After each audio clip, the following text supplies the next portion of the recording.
안녕하세요, 여러분. 오늘 우리 친구들과 함께 회암사지 발굴과 과학 체험 프로그램을 진행해 보도록 하겠습니다. 체험 프로그램 진행에 앞서서 이곳 양주시립 회암사지 박물관과 회암사지가 어떤 곳인지 간단하게 소개해 드리도록 할게요.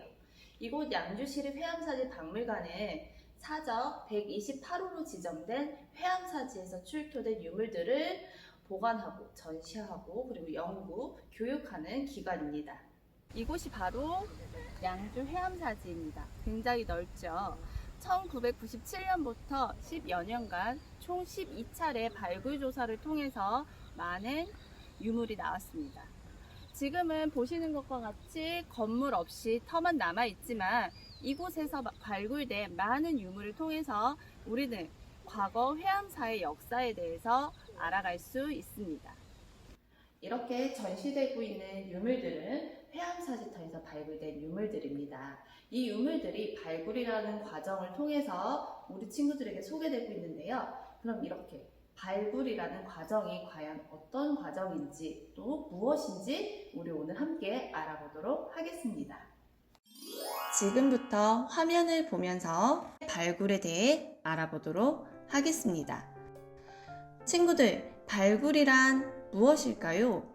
발굴이라는 단어를 들어본 적이 있나요? 발굴이라고 하면 무엇이 떠오르나요? 공룡뼈, 화석, 땅속에서 무언가 나오는 것 등 다양한 이미지가 떠오르나요? 고고학과 발굴은 짝꿍처럼 함께 다니는 단어인데요. 이 두 단어의 정의를 살펴보도록 하겠습니다. 먼저 고고학입니다. 고고학은 한자어로 이루어진 단어인데요. 생각할 고, 고, 배울 학자를 써서 고고학입니다. 이를 풀어서 이야기하면 옛것을 생각하고 배우는 학문이다 라고 정리할 수 있습니다.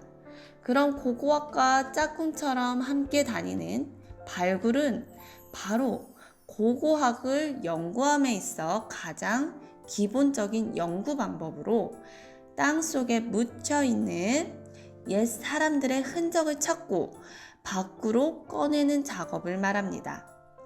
발굴을 진행할 때에는 땅속에 묻혀있는 유물이 손상되지 않게 조심스럽게 발굴 작업을 해야만 합니다.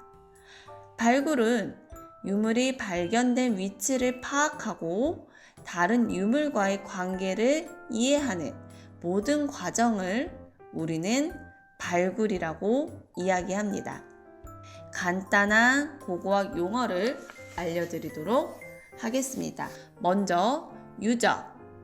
유적은 양주 회암사지, 연천에 있는 구석기 유적지 등 옛날 사람들이 남긴 생활 모습이 남아있는 공간을 이야기합니다.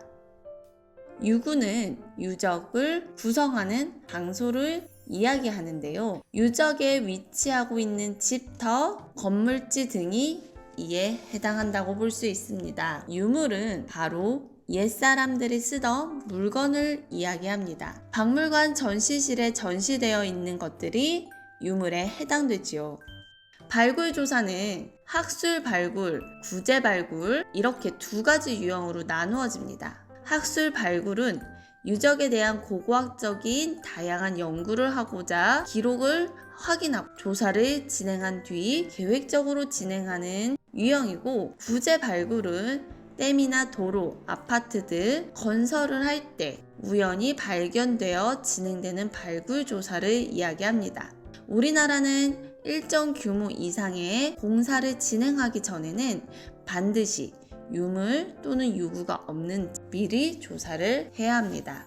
발굴 조사의 기본적인 과정을 순서대로 살펴보면 자료조사, 지표조사, 시굴조사, 발굴조사, 실내작업, 보고서 작업 순으로 진행됩니다. 현장 발굴 조사를 진행하기 전에 여러 문헌과 여러 자료를 통해서 사전 연구 과정을 거치게 되는데요. 화면에 보여지고 있는 책은 조선 조선시대 학자 모근 이색이 쓴 천보산 회암사 수족이라는 책입니다. 이 수족이라는 것은 이 절을 짓거나 고치고 수리한 기록을 적은 책으로 모근 이색은 당시 회암사의 규모를 책에 상세하게 기록해 놓았습니다. 이 책을 통해 우리는 과거 회암사의 규모, 건물의 위치, 건물주의 이름을 알 수가 있었고요. 이 모근집 천보산 회암사 수족이 굉장히 사전 연구에 있어서 굉장히 중요한 자료입니다. 발굴 조사는 기본적으로 땅을 파야 하는 작업이기 때문에 사전 조사 없이 발굴 조사를 진행하면 유적을 훼손할 수도 있고 때문에 과거의 기록, 지도, 문헌 자료 등을 종합하여 사전 조사 및 연구가 진행되어야만 합니다. 지표 조사는 발굴 조사를 위한 땅을 파기 전에 땅 밑이 아닌 땅 위 표면의 유구나 유물의 흔적이 없는지 살펴보면서 문화재 또는 유물이 출토 가능한지의 여부를 확인하는 조사입니다. 시굴 조사는 시범적으로 일정 공간을 발굴하는 단계로 유적의 특징을 살피고 발굴 조사 범위를 파악하는 단계입니다. 그럼 지금부터 발굴 체험을 진행해 보도록 하겠습니다. 지금 이곳은 양주시립 회암사대 박물관 야외에 위치하고 있는 발굴 체험장입니다. 보시는 것과 같이 회암사지 유적에서 중요한 온돌유구 그리고 건물재 주출돌 등을 일부 재현해놔서 친구들이 현장에서 발굴 체험을 할 때에는 꼭 유적지에서 발굴을 하는 것과 같은 느낌을 느끼실 수가 있을 것 같습니다. 그럼 지금부터 발굴 체험을 진행해 보도록 하겠습니다. 우리가 발굴 체험을 할 때는 두 가지 체험 도구를 이용하는데요. 바로 이 작은 삽과 이 작은 붓을 이용해서 발굴 체험을 진행합니다. 우리 친구들이 이 두 가지 도구를 어떻게 이용하는지 설명을 해드리도록 할게요. 발굴은 땅 속에 묻혀있는 오래된 옛날 사람들이 사용하던 물건들을 꺼내는 작업이기 때문에 그 땅 속에 묻혀있는 물건들은 튼튼한 상태가 아니에요. 상태가 굉장히 약해진 상태이기 때문에 대형, 큰 도구보다는 이런 작은 도구를 이용하는데요. 우리 친구들 이 삽을 보면 끝이 뾰족하죠. 뾰족한 이 삽으로 우리 나무 심듯이 또는 씨앗을 심듯이 수직으로 이렇게 꾹 찔러서 땅을 팔 경우에는 이 안에 만약 유물이 있거나 옛날 물건이 있다면 부셔질 수 있는 가능성이 커요. 그죠? 그렇기 때문에 이 뾰족한 부분을 이용하는 것이 아니라 이 옆에 있는 뭉툭한 날을 이용해서 발굴 작업을 합니다. 한번 해볼게요.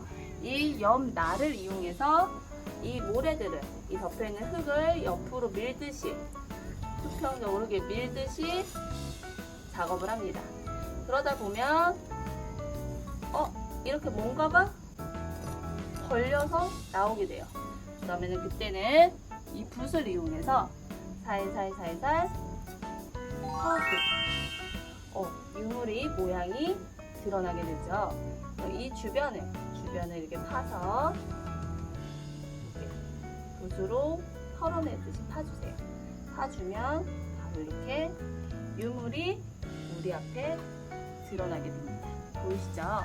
이런 유물은 이곳에서 나왔기 때문에 이 공간에 둔 다음에 발굴 유적지에서 어느 부위에서 발굴이 되었는지 그 옆에 이런 기록지에다가 기록을 정확하게 기록을 해줍니다. 기록을 한 다음에 이 유물을 조심히 들어서 옆에 있는 유물 박스 안에 담게 되는데요. 이 유물 박스 안에 담을 때도 이런 손포라고 해서 폭신폭신하게 유물을 보호할 수 있는 보존제를 사용합니다. 자, 여기다 두고 다시 한번 발굴을 해보도록 하겠습니다. 선생님이 앞에서 얘기했던 것처럼 뾰족한 끝이 아닌 날을 이용해서 추가 발굴을 해보도록 할게요. 자, 이번에는 어떤 유물이 나올까? 또 뭐가 걸렸어요. 그 다음에 사용해야 될 거 바로 이 붓이죠. 붓을 이용해서 살살살 털어주니 바로 이 귀한 도자기가 발굴이 되었습니다. 아까 선생님이 이야기한 것처럼 이 뾰족한 곳을 이용했다면 이 도자기는 훼손됐을 거예요. 그죠? 그렇기 때문에 발굴은 항상 조심조심 굉장히 섬세하게 진행을 해야 되는 과정입니다. 그렇다 보니 시간도 굉장히 오래 걸리는 연구 작업이 바로 이 발굴 작업입니다. 출토된 유물은 실내 공간으로 옮겨져 자세한 연구가 진행됩니다. 바로 이러한 단계를 실내 작업이라고 부릅니다. 실내 작업에서는 출토된 유물을 종류별, 구역별로 정리를 하여 유물 세척, 접합 보건, 광화 처리 등 작업을 진행합니다. 화면에 보여지는 첫 번째 이미지는 출토 유물이 보관되는 수장고입니다. 두 번째, 세 번째 이미지는 훼손된 유물을 복원하는 장면입니다. 발굴 조사의 모든 단계가 마무리가 되면 발굴 연구의 모든 과정과 연구된 결과물을 정리하여 보고서로 발간하여 자료화합니다. 이 보고서에는 발굴 조사에 대한 전반적인 계획, 출토 유물에 대한 정보, 연구 성과 등 다양한 정보가 수록되게 됩니다. 박물관의 수장고는 유물의 재질이라든가 유물의 특징에 따라서 여러 개의 방에 보관이 되고 있습니다. 그 중에 한 곳을 들어가 보도록 하겠습니다.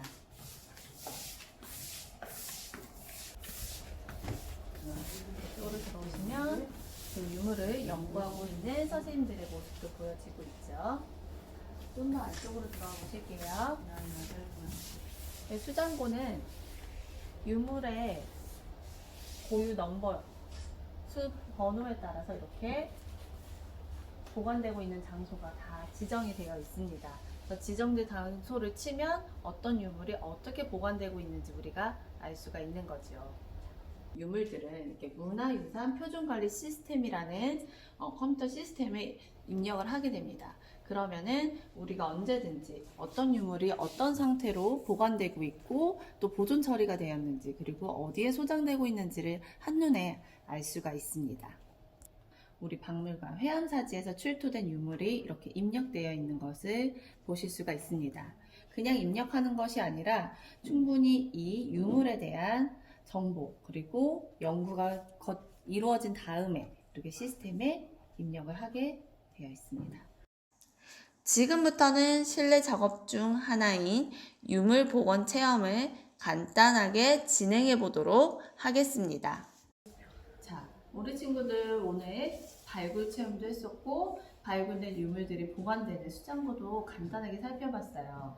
그러면은 발굴된 유물들을 과연 어떻게 연구하고 정리하는지 우리 한번 체험을 해보도록 할 텐데, 그래서 우리 친구들이 유물을 선생님과 함께 이 활동지 안에 이 정보를 한번 작성해보고 유물을 어떻게 연구하는지 간단한 체험을 진행해 보도록 하겠습니다. 자, 친구들 앞에 박스 하나가 있어요. 이 박스 안에는 회암사지에서 출토된 유물과 동일하게 제작된 체험 키트가 이렇게 마련이 되어 있습니다. 유물들이 몇 조각이 발굴되었는지 한번 꺼내 보도록 할게요. 자, 이렇게 조심스럽게 유물을 꺼내 놓습니다.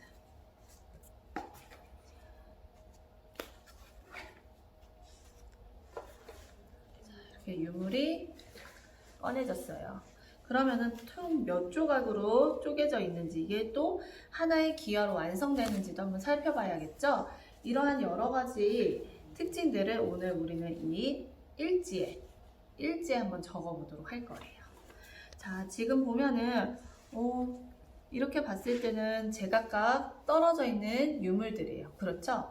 그래서 요거를 자세하게 이렇게 돋보기를 이용해서 살펴보기도 하고요. 요거는 아주 작은 루페라는 도구인데요.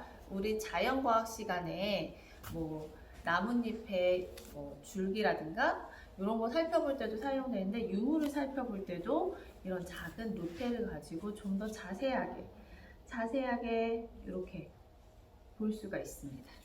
근데 요거는 선생님이 지금 이렇게 들고 보는 것이 아니라 자리에 앉아서 더 안정적인 자세로 살펴보면 이 안에 있는 무늬가 어떻게 생겼는지를 정확하게 볼 수가 있습니다.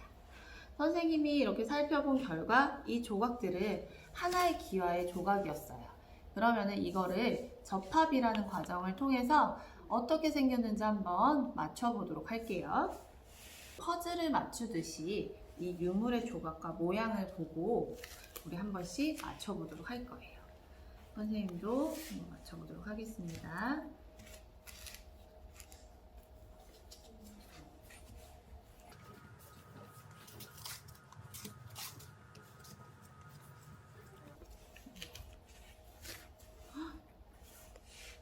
어떠세요?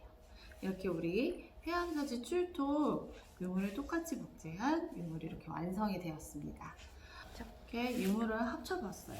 근데 이거는 단단하게 붙여져 있지 않은 상태이기 때문에 요거를 단단하게 붙여서 원래 모습을 만들어주는 과정을 진행해 보도록 하겠습니다. 지금 요 앞에 있는 이 테이프는 마스킹 테이프라고 하는데요.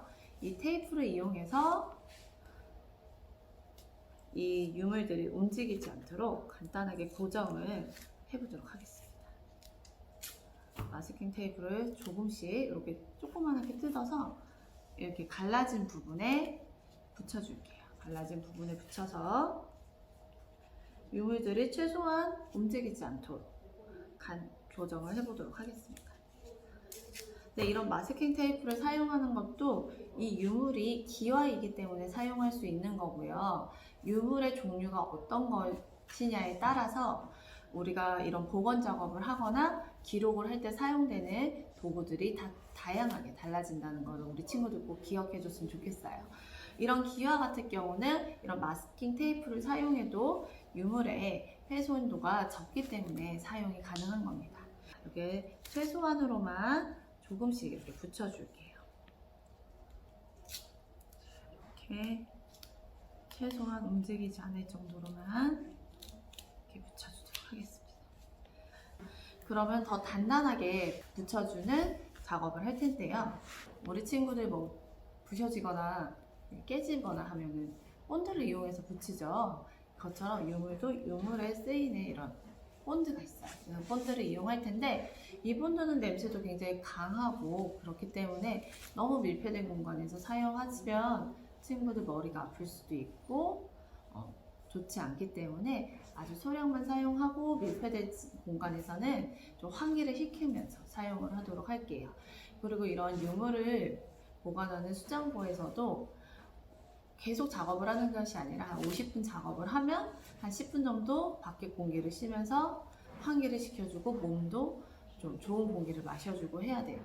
유물을 위해서 나오는 여러 기체들이 있는데 그런 것들이 몸에 그렇게 좋진 않아요. 그렇기 때문에 이런 본드 냄새 또한 그거의 한 종류예요. 그리고 이게 조금만 넣어도 잘 붙어요. 그렇기 때문에 너무 많이 짜서 유물 밖으로 찢어나오지 않게끔 최소량만 사용하도록 할게요. 자, 지금 선생님이 이렇게 마스킹 테이프로 살짝살짝 고정을 해놨어요. 근데 이 위에다 그냥 이렇게 본드를 붙이면 안 되겠죠. 그래서 이 마스킹 테이프를 다시 뗄 거예요. 다시 떼면서 한 조각 한 조각 이어나가 보도록 하겠습니다. 자, 가장 큰 조각 먼저 선생님이 떼볼게요. 그래서 여기 붙여주고요. 자, 요 조각, 요 끝에, 요 안쪽 부분에 이 본드를 이용해서 본드를 한번 붙여보도록 하겠습니다. 자, 본드가 확 누르면 확 나오니까 조금씩만 힘을 약하게 주고 최소한의 양만 붙여주세요. 그렇다고 이게 뭐 순간 접착제나 이런 종류는 아니기 때문에 붙인다고 해서 그냥 한복에 팍팍 붙진 않아요.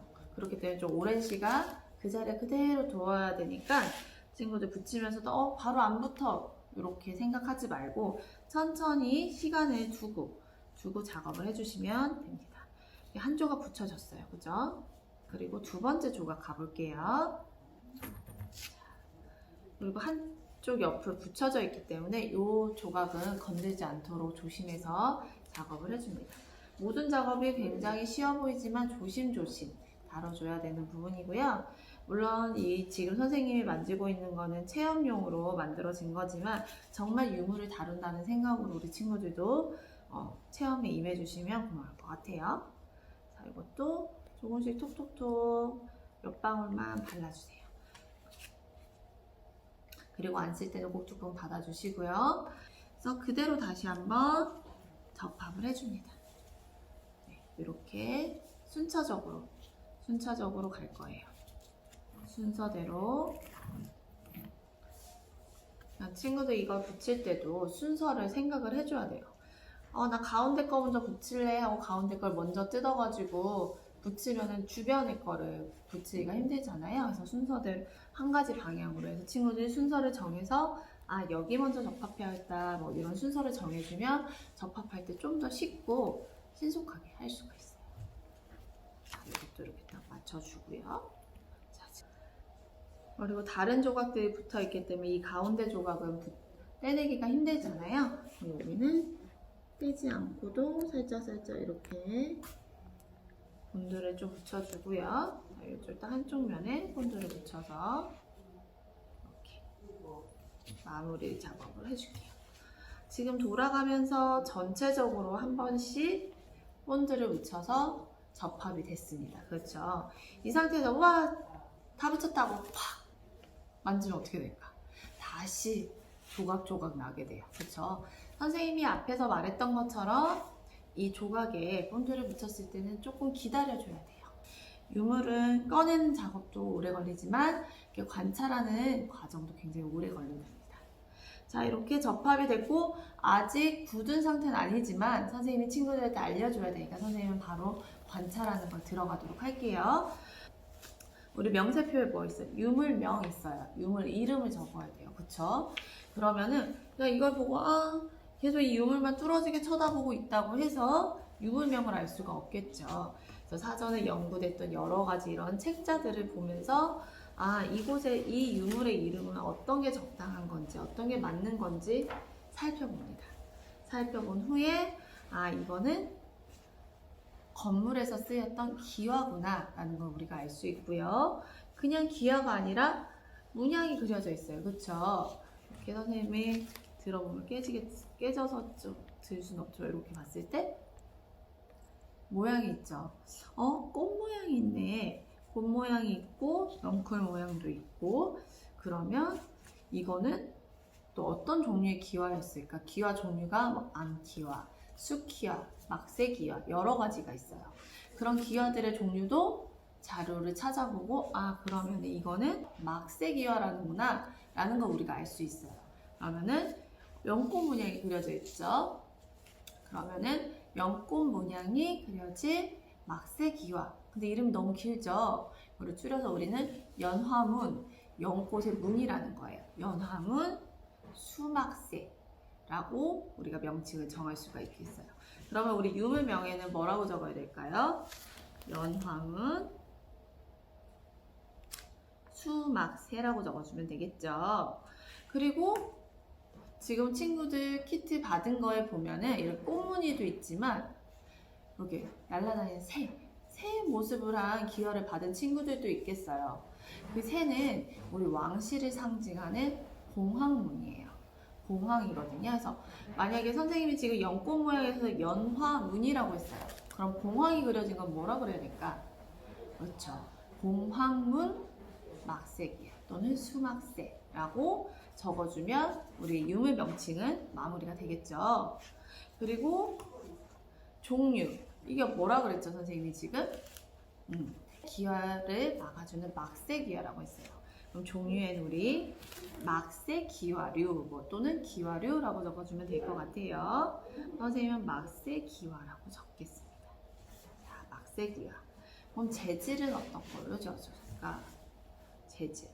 기와는 기본적으로 지금 친구들이 보면 돌 같겠지만 흙을 부어서 만들어진 재료예요. 그렇기 때문에 뭐 재질을 정할 때는 기와라고 적어주고 흙 플러스 흙 더하기 뭐 소성 이런 식으로 적어줘도 돼요. 재질은 작성 방법이 굉장히 많기 때문에 선생님은 흙이라고 하고 가로치고 흙 더하기 소성. 소성은 불에 굽는다는 뜻이에요. 불에 구운 흙의 형태다 라고 적어주고요. 자, 지금부터 지름과 두께, 이 유물의 크기를 재보도록 할게요. 우리 보통 크기를 재는 기본적인 도구가 뭐죠? 바로 자죠. 이런 선생님은 이렇게 기역으로 꺾여 있는 자를 사용할 텐데 우리 친구들은 친구들 필통 안에 있는 자들을 이용해주면 될 것 같아요. 유물이 그렇게 크지 않기 때문에 대형 자는 필요 없고 좀 작은 자로도 센치를 잴 수 있으니까 우리 친구들이 가지고 있는 자를 이용하시면 됩니다. 그럼 지름을 한번 재볼 텐데요. 혹시 지름이 뭐지 하고 잠깐 헷갈리는 친구들이 있을까봐 선생님이 지름이 뭔지 알려줄 텐데 우리 지금 유물 모습을 보면 유물이 기본적으로 동그라미 모양이에요. 그쵸? 원의 모양을 하고 있어요. 모양을. 그러면은 원에서 가장 튀어나온 부분 끝과 끝을 연결했을 때의 길이가 바로 우리는 지름이라고 불러요. 그러면은 한번 이 가장 넓은 곳과 넓은 곳, 튀어나온 곳과 튀어나온 곳을 연결했을 때의 센치를 한번 재보도록 하겠습니다. 자, 우리 친구들도 한번 각자의 자를 이용해서 지름 한번 재주세요. 힘이 쟀을 때 우리 친구들 다 쟀나요? 선생님은 이 지름이 15cm가 나왔어요. 그러면 우리 친구들 우리 유물리 명세서에 15cm 지름 15cm라고 적어보도록 할게요. 그리고 두께를 재볼 텐데요. 이 두께도 자를 이용해서 한번 재보도록 하겠습니다. 두께를 잴 때는 다양한 도구를 사용할 수가 있어요. 이렇게 각도기와 컴퍼스를 합쳐놓은 도구를 이용해서 이렇게 찝어서 또 두께를 이렇게 집어서 두께를 볼 수도 있고 두께로 찝은 다음에 빼서 이 사이의 센치를 재볼 수도 있고요. 기본 이런 자를 이용해서 높이를 한번 재보도록 할게요. 우리 친구들도 각자 한번 높이를 재보도록 합시다. 선생님이 쟀을 때 선생님이 갖고 있는 이 기와는 높이가 두께가 2cm 나왔어요. 그럼 우리 친구들 두께에서 2cm 이렇게 적어주면 되겠죠. 그 다음에 우리 친구들이 볼 게 출도 일자가 있어요. 그렇죠? 출도 일자는 앞에서도 선생님이 잠깐 이야기했던 것 같은데 출토 우리가 발굴하는 거를 말해요. 발굴해서 나오는 걸 출토라고 하는데 자 오늘 우리 친구들이 발굴했다고 가정을 하고 오늘 날짜를 출토 일자로 적어주면 될 것 같아요. 오늘 날짜 적어주시고요. 오늘 날짜 다 적어주셨죠? 자, 그럼 그 옆에 뭐라고 되어 있어요? 기록자. 기록한 사람을 뜻해요. 기록한 사람 누구죠? 지금 우리가 열심히 연구하고 이렇게 살펴보고 이게 작성하고 있는 사람 누구예요? 바로 나죠? 내 이름 이렇게 써주면 돼요.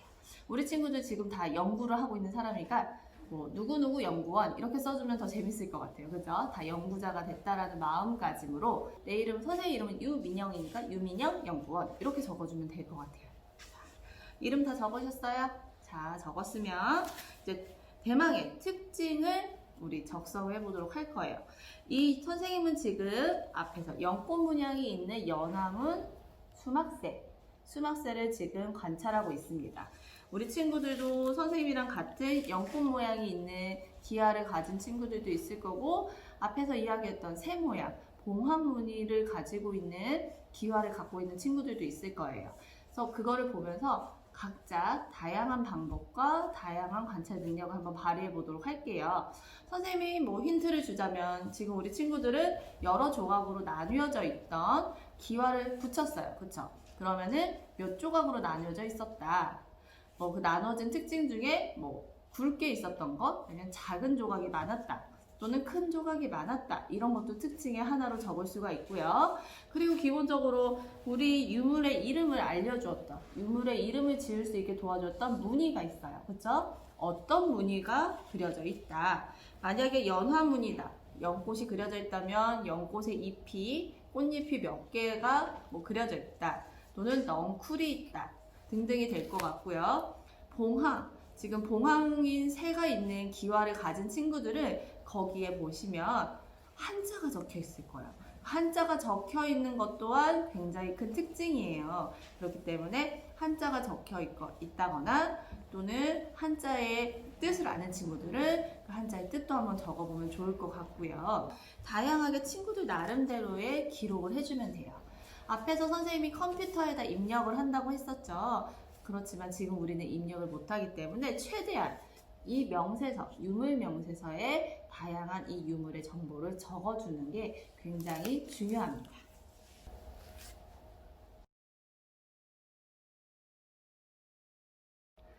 자, 이렇게 선생님도 접합된 기와를 오는 종이 위에 그려봤어요.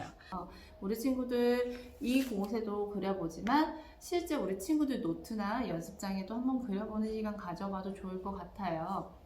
자, 이렇게 해서 오늘 발굴한 유물을 연구해서 이런 명세표까지 작성을 해봤어요.